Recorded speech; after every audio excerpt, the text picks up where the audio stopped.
Tell me, Max, how did you know that the singer at the Bent Parrot was really 99? Well, after all, Chief, I am a trained agent. The first thing I noticed was her walk. It's very hard to disguise a walk. Then there are certain vocal characteristics. Speech. The way that she said 2 words.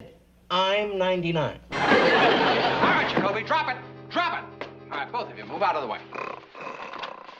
All right. Into the closet. Just as I thought. There's room for both of you. The night clerk downstairs told me he let you fellas in. But if you're looking for Mr. Lissinger, you're about a week too late. Skip town, eh? No, we buried him this morning. Well, that must mean he's dead, Chief.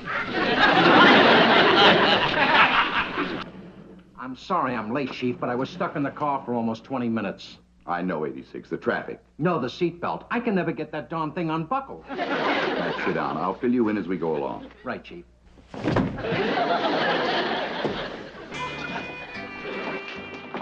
Coming through.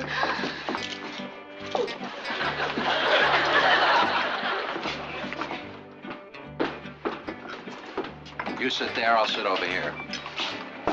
Max. Oh. Pardon me, fella, but would you mind sitting here? We'd like to sit together.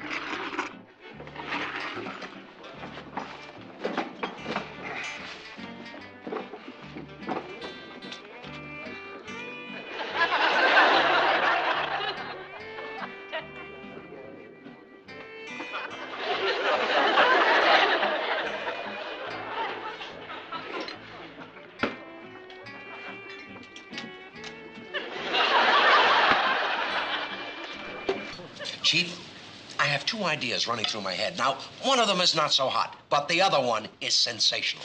Let's hear it. Okay. Now, we tell Siegfried that we're going to send a package home for the holidays. Then all 23 of us get inside the package. That's a terrible plan. Oh. Would you like to hear the one that's not so hot?